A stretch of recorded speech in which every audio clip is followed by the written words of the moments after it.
Assets that can make you rich. तो assets basically होता क्या है? हर वो चीज़ जिसके ऊपर आप एक बार ही पैसा इन्वेस्ट करते हैं और उसके बदले में वो आपको for a long period of time returns देता है, वो होता है एसेट। तो basically asset is something that puts money into your pocket.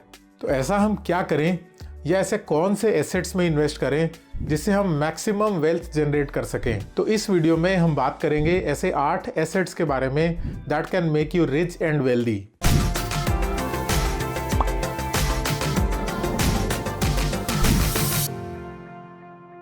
Hello everyone, मैं हूं सीए गुरप्रीत सिंह भल्ला और अपने चैनल कंसल्ट गुरप्रीत पर मैं आप लोगों का स्वागत करता हूं। तो सबसे पहला एसेट जो आपको अमीर बना सकता है, आपको वेल्दी बना सकता है, वो है बिजनेस। पूरी दुनिया की कोई भी लिस्ट उठा के देख लीजिए जिसमें अमीर लोगों का जिक्र किया गया हो, उसमें आपको सिर्फ एक ही कैटेगरी के लोग मिलेंगे और वो है बिजनेसमैन। तो बिजनेस एक ऐसा एसेट है जो पोटेंशियली आपको सबसे ज़्यादा अमीर बना सकता है as compare to any other asset. Mukesh Ambani हो, टाटाज हो, बिरलाज हो, जेफ बीजोस हो, एलॉन मस्क हो, सब लोग क्या कर रहे हैं? सब लोग बिजनेस कर रहे हैं। पर जैसे एक तरफ बिजनेस आपको पोटेंशियली सबसे ज़्यादा वेल्थ क्रिएट करने का मौका देता है, दूसरा फ्लिप साइड ये है कि बिजनेस सबसे ज़्यादा रिस्की भी होता है। तो प्रैक्टिकली बिजनेस करना सबके बस की बात नहीं है, क्योंकि उसको लिए आपको एक स्पेसिफिक माइंडसेट चाहिए, प्लस आपको चाहिए रिस्क टेकिंग कैपेबिलिटीज़। उसके अलावा बिजनेस में एंट्री बहुत डिफ़िकल्ट है, बिकॉज बिजनेस को आपको बिल्ड करना पड़ता है डे एंड नाइट। समय लगता है किसी भी चीज़ को, किसी भी बिजनेस को ग्रो कराने में। और जैसे बिजनेस में एंट्री डिफ़िकल्ट है, सिमिलरली बिजनेस से एग्जिट भी उतना ही ज़्यादा डिफ़िकल्ट है। अगर आप कोई बिजनेस बंद करना चाहते हैं तो वो भी आप ओवरनाइट नहीं कर पाएंगे, उसके लिए भी आपको समय लगाना पड़ेगा। मतलब किसी भी बिजनेस में आपको मिलेगा high risk high return but very low liquidity. Now let's face the fact कि बिजनेस करना हर किसी के लिए प्रैक्टिकली पॉसिबल या फीजिबल नहीं है। तो अगर आप खुद बिजनेस नहीं कर सकते हैं तो आपके लिए आता है दूसरा ऑप्शन, दूसरा एसेट है स्टॉक्स।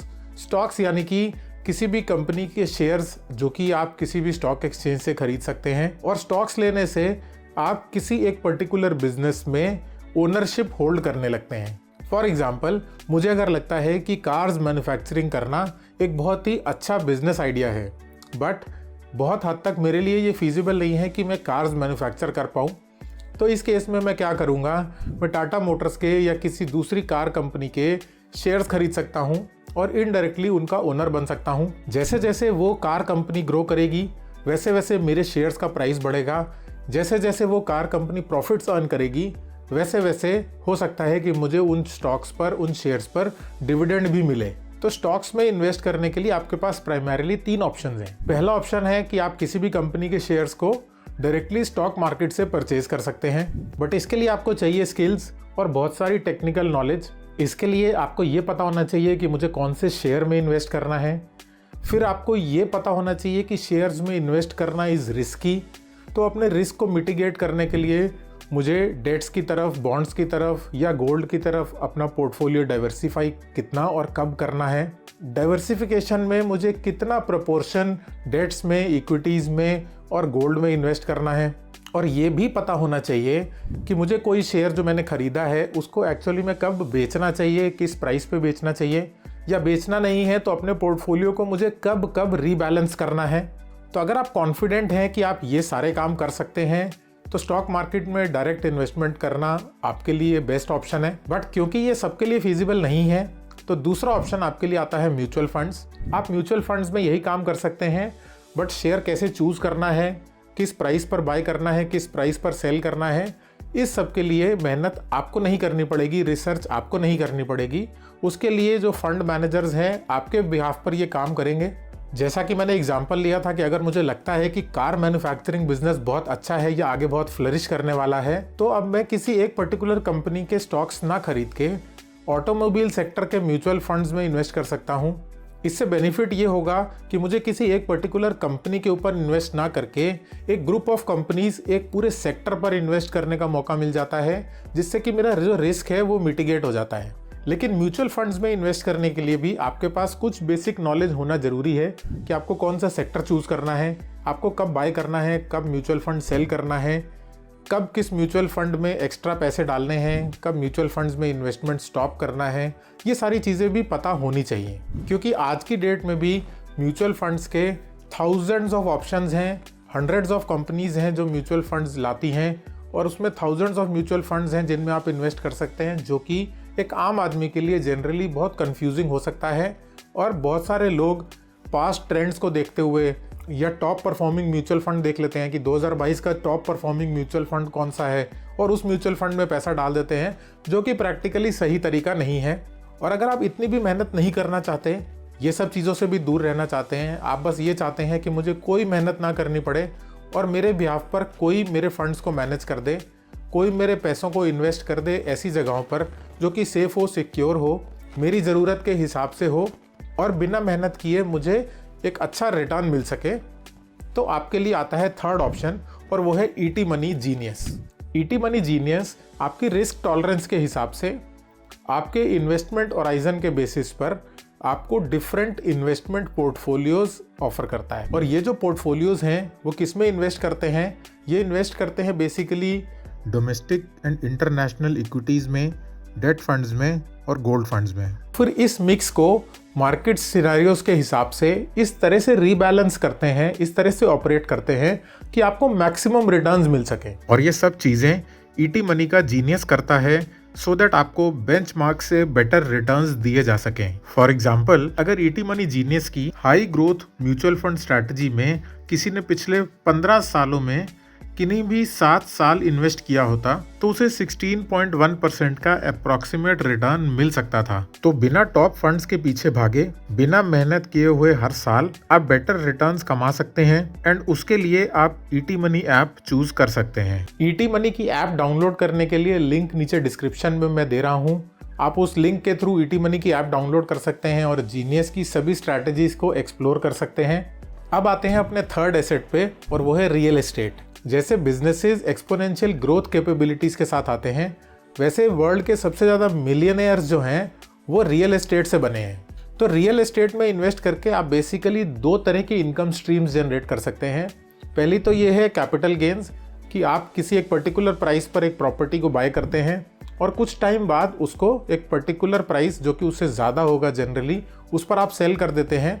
तो जो बीच का डिफरेंस है वो बेसिकली आपका गेन है, आपका प्रॉफिट है। उसके अलावा होता है रेंटल इनकम। रेंटल इनकम वो इनकम है जो आपको हर महीने मिलती है अपनी प्रॉपर्टी को रेंट पर देने के अगेंस्ट में। और रेंटल इनकम सबसे ज़्यादा बेनिफिशियल इसलिए है क्योंकि एक तो आपको मंथली इनकम मिल रही है रेंट के रूप में, उसके अलावा जो आपकी प्रॉपर्टी है, जो आपका एसेट है, उसका जो वैल्यू अप्रिशिएट हो रहा है विद टाइम, उसका बेनिफिट भी आपको मिलता रहेगा। अब यहाँ पर रियल एस्टेट में कुछ लोगों को प्रॉब्लम आती है कि रियल एस्टेट में इन्वेस्टिंग जो है वो बहुत हाई टिकट इन्वेस्टिंग है, मतलब आपको बहुत ज़्यादा पैसे चाहिए कोई प्रॉपर्टी लेने के लिए इंडिया में। तो उसका भी ऑप्शन आज की डेट में आपके पास अवेलेबल है रीट्स के रूप में, रियल एस्टेट इन्वेस्टमेंट ट्रस्ट इसको बोलते हैं। तो वो बेसिकली रियल एस्टेट का म्यूचुअल फंड समझ लीजिए। तो अगर आपको हाई टिकट इन्वेस्टमेंट नहीं करना है तो आप रीट्स के थ्रू छोटे छोटे अमाउंट्स भी इन्वेस्ट कर सकते हैं रियल एस्टेट में, और जैसे आपको रियल प्रॉपर्टी में रिटर्न मिलते हैं, यानी कि कैपिटल एप्रिसिएशन भी मिलता है और रेंटल इनकम भी मिलती है, ऐसे रीट्स के केस में भी आपको ये दोनों तरह की इनकम मिलेंगी। उसके बाद फोर्थ एसेट है कमोडिटीज़। कमोडिटीज़ यानी कि गोल्ड और सिल्वर भी हो सकता है, कोई प्रेशियस मेटल हो सकता है, या अदर कमोडिटीज़ भी होती हैं जो कि आप कमोडिटी एक्सचेंज पर ट्रेड कर सकते हैं। लेकिन इसमें सबसे ज़्यादा जो पॉपुलर इन्वेस्टमेंट है वो गोल्ड और सिल्वर होता है। गोल्ड और सिल्वर के साथ ये देखा गया है कि हमेशा कंसिस्टेंट रिटर्न्स दिए हैं, बहुत एक्स्ट्राऑर्डिनरी रिटर्न्स गोल्ड में नहीं मिलते हैं, ना ही सिल्वर में मिलते हैं। बट लेकिन होता क्या है कि जब भी रिसेशन आता है या कोई इकोनॉमी डाउनटर्न होता है तो उस केस में क्या होता है, जो आपके गोल्ड के रिटर्न्स हैं वो स्टॉक मार्केट के कंपैरिजन में ज़्यादा स्टेबल होते हैं। गोल्ड में इन्वेस्ट करने के भी 2 ऑप्शंस हैं। आप फिजिकल मोड में गोल्ड खरीद सकते हैं। प्लीज़ ज्वेलरी को इन्वेस्टमेंट मत कंसीडर करिए। आपको चाहिए, आपको ज्वेलरी का शौक़ है तो आप ज़रूर खरीद सकते हैं, वो आपकी चॉइस है। बट एज एन इन्वेस्टमेंट आप गोल्ड कॉइन्स या गोल्ड बार्स खरीद सकते हैं। लेकिन दूसरा जो बेटर ऑप्शन है वो है फिजिकल गोल्ड ना लेना। आप गोल्ड ETFs में इन्वेस्ट कर सकते हैं, सोवरेन गोल्ड बॉन्ड ले सकते हैं। तो सोवरेन गोल्ड बॉन्ड में आपको गोल्ड एप्रिसिएशन के साथ साथ इंटरेस्ट भी मिलता है 2.5% पर एनम का, तो which is an added advantage, और आपको रख रखाव और सिक्योरिटी सेफ्टी का कोई चक्कर नहीं रहता। उसके बाद हमारा फिफ्थ एसेट है कंटेंट।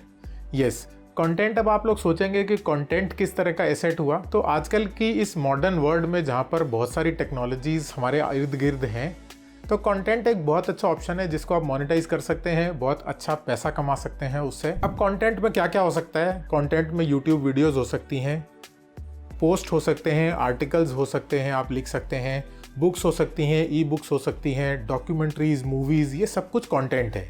तो अगर आपके पास कोई भी नॉलेज है या कोई भी स्किल है जिसको आप लोगों तक पहुंचा सकते हैं, लोगों के साथ शेयर कर सकते हैं, या कोई स्किल जो लोगों की मदद कर सकती है, तो उसको अगर आप कंटेंट के रूप में बदल देते हैं और पब्लिक प्लेटफॉर्म्स पर शेयर करते हैं, तो वो एक बहुत अच्छा एसेट है।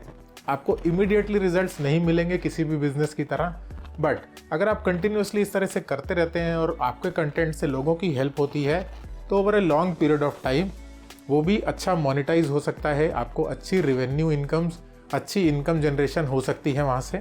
ये फील्ड के बारे में मुझे आपको ज़्यादा एक्सप्लेन करने की ज़रूरत नहीं होनी चाहिए। मैं दावा करता हूँ कि आप सब लोग किसी न किसी ऐसे यूट्यूबर को ज़रूर जानते होंगे या फॉलो करते होंगे जिसने ज़ीरो से हीरो तक का सफ़र तय किया हो। अब वो लाखों करोड़ों रुपए कमा सकता है अपने सिर्फ उस कंटेंट जनरेशन की वजह से, जो कि शायद नॉर्मल कोर्स में उसके लिए पॉसिबल ना होता। तो सोचिए इससे अच्छा एसेट कहाँ से होगा कि इस एसेट में ना आपको पैसे इन्वेस्ट करने हैं, ना आपको कोई खर्चा करना है, सिर्फ और सिर्फ अपनी नॉलेज लोगों के साथ शेयर करनी है एक सही फॉर्मेट में, एक सही रूप में, और उसके बाद वो आपके लिए एसेट बन जाएगा। क्योंकि एक बारी अपना एफर्ट लगाया, एक बारी अपना टाइम इन्वेस्ट किया आपने, और उसके बाद हो सकता है महीनों तक या सालों तक वो कंटेंट आपको इनकम जनरेट करके देता रहे। अब सिक्स्थ ऑप्शन है कैश। अब आप सोचेंगे कि कैश तो सब लोग मना करते हैं कि आपको कैश अपने पास नहीं रखना चाहिए, बेसिकली आइडल कैश नहीं रखना चाहिए, बिकॉज आइडल कैश रखने से आपको कोई फ़ायदा तो होगा नहीं। घर में अगर आपने कैश रखा है या अपने सेविंग अकाउंट में पैसा रखा है, तो वो एक्चुअली आपके किसी काम नहीं आ रहा, उस पर कोई इंटरेस्ट जनरेट नहीं हो रहा, उस पर कोई इनकम जनरेट नहीं हो रही, तो वो आपके लिए वेस्ट है। क्या आपको पता है कि रिलायंस इंडस्ट्रीज़ के पास 360 बिलियन रुपीज़ का कैश रिजर्व है, टाटा स्टील के पास 154 बिलियन रुपीज़ का, और टीसीएस जैसी कंपनी के पास 124 बिलियन रुपीज़ का कैश रिजर्व्स हैं। तो आप सोचिए इतनी बड़ी बड़ी कंपनीज़ हैं, इनके इतने अच्छे अच्छे एडवाइजर्स होते होंगे, तो ये लोग अपने कैश को कहीं पर इन्वेस्ट नहीं कर रहे और कैश को कैश या कैश इक्विवेलेंट्स के रूप में अपने पास रखते हैं। इसका सबसे बड़ा रीज़न है अपॉर्चुनिटी। बिजनेस क्योंकि बहुत अनसर्टन है, तो आपके सामने कौन सी अपॉर्चुनिटी कब आ जाएगी ये आपको पता नहीं होता।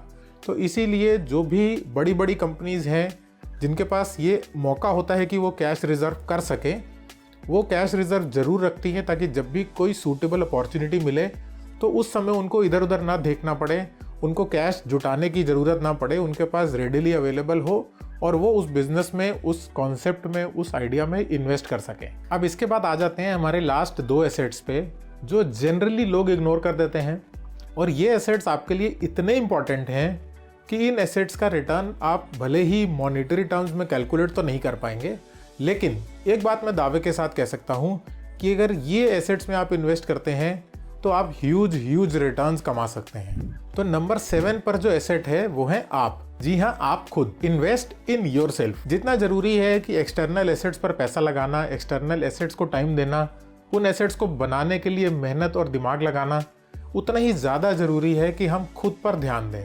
हम अपनी स्किल डेवलप करें, अपनी नॉलेज इंक्रीज़ करें, अपनी हेल्थ पर ध्यान दें। हम वेल्थ क्रिएशन के चक्कर में इतने बिजी हो जाते हैं कि हम अपनी हेल्थ पर ध्यान नहीं देते। और बस एक बार ही सोच के देखिए कि ये अभी तक मैंने आपको जितने ऑप्शंस बताए थे, क्या इन ऑप्शंस का कोई वैल्यू रह जाएगी आपकी लाइफ में अगर आपकी वैल्यू नहीं है? आपको वेल्थ क्रिएट करनी है, आप अपने अंदर नॉलेज डेवलप करो, उस नॉलेज को सही जगह इस्तेमाल करो, फिर देखो आप कैसे अमीर होते हो। आप अपने अंदर कोई स्किल डेवलप करो, उस स्किल का सही इस्तेमाल करो, सही जगह यूटिलाइज करो, और फिर देखो आप कैसे अमीर नहीं होते। और सबसे इंपॉर्टेंट बात कि बाकी सारे एसेट्स में इन्वेस्ट करने के लिए आपके पास पहले से पैसे होने चाहिए, और ये एक लौता ऐसा इन्वेस्टमेंट ऑप्शन है जिसमें आपके पास पहले से कोई पैसे ना भी हो ना तो भी कोई प्रॉब्लम नहीं है। तो क्यों मैंने इन एसेट्स को ज़्यादा वैल्यू दी, ज़्यादा इंपॉर्टेंट कह रहा हूँ, क्योंकि पैसे से पैसा तो सब लोग बना लेते हैं, लेकिन बिना पैसे के पैसा अगर बनाना है तो यही वो एसेट है, आप ही वो एसेट है जिससे ये पॉसिबल है, इसके अलावा ये हो ही नहीं सकता। And last but not the least, 8th asset है पीपल। अच्छे लोगों में, अच्छी टीम्स में इन्वेस्ट करिए। मैंने एक बहुत अच्छी लाइन पढ़ी थी कहीं पर कि जब तक आप खुद के लिए पैसा कमा रहे हैं तब तक आप ज़्यादा अमीर नहीं हो सकते। जब लोग आपके लिए पैसे कमाएंगे तब आप होंगे अमीर। छोटा सा एग्जांपल ले लेते हैं। एक तरफ हैं अमिताभ बच्चन जी, एक्टर हैं, जाने माने एक्टर हैं, इंडिया के टॉप एक्टर में आते हैं। और दूसरी तरफ है मुकेश अंबानी। अमिताभ बच्चन खुद मेहनत करते हैं, खुद एक्टिंग करते हैं, वो बहुत स्किलफुल हैं, वो बहुत नॉलेजेबल भी हैं, उनके अंदर बहुत सारा टैलेंट भी है और एक्सपीरियंस भी है। पर उसके बावजूद भी वो वेल्थ के मामले में मुकेश अंबानी से हमेशा पीछे रहते हैं। और दूसरी तरफ है मुकेश अंबानी जो बिजनेस कर रहे हैं, लेकिन उनके साथ लाखों लोगों की टीम जुड़ी हुई है, लाखों लोग उनके साथ जुड़े हुए हैं जो कि उनके लिए पैसा कमा रहे हैं। उसके बदले में मुकेश अंबानी उनको कॉम्पेंसेट करते हैं, उनको सैलरी देते हैं। तो बेसिकली मुकेश अंबानी ने लोगों में, पीपल में इन्वेस्ट किया है, अच्छे लोगों को अपने साथ जोड़ा है जो अपनी स्किल यूज़ कर रहे हैं, जो अपना टैलेंट यूज़ कर रहे हैं। और दूसरी तरफ अमिताभ बच्चन यहाँ पर अकेले खुद के लिए पैसा कमा रहे हैं। आपके दिमाग में ऐसे कोई भी एग्जाम्पल्स आ रहे हो, आप एक बारी ज़रूर सोचिएगा। कोई भी क्रिकेटर है, विराट कोहली हैं, विराट कोहली खुद मेहनत कर रहे हैं, अपनी स्किल के बेसिस पर आगे बढ़ने की कोशिश कर रहे हैं, अपनी लाइन में वो बहुत सक्सेसफुल हैं। लेकिन क्या वेल्थ में कभी वो मुकेश अंबानी तक पहुंच सकते हैं? बहुत डिफ़िकल्ट है। तो ये थे वो 8 एसेट्स जिनमें इन्वेस्ट करके आप वेल्दी और रिच हो सकते हैं। अगर आपको ये वीडियो हेल्पफुल लगा तो वीडियो को लाइक कर दीजिए। अगर आपको लगता है ये वीडियो किसी के काम आ सकता है तो वीडियो उसके साथ ज़रूर शेयर करिएगा। Thank you so much for watching the video.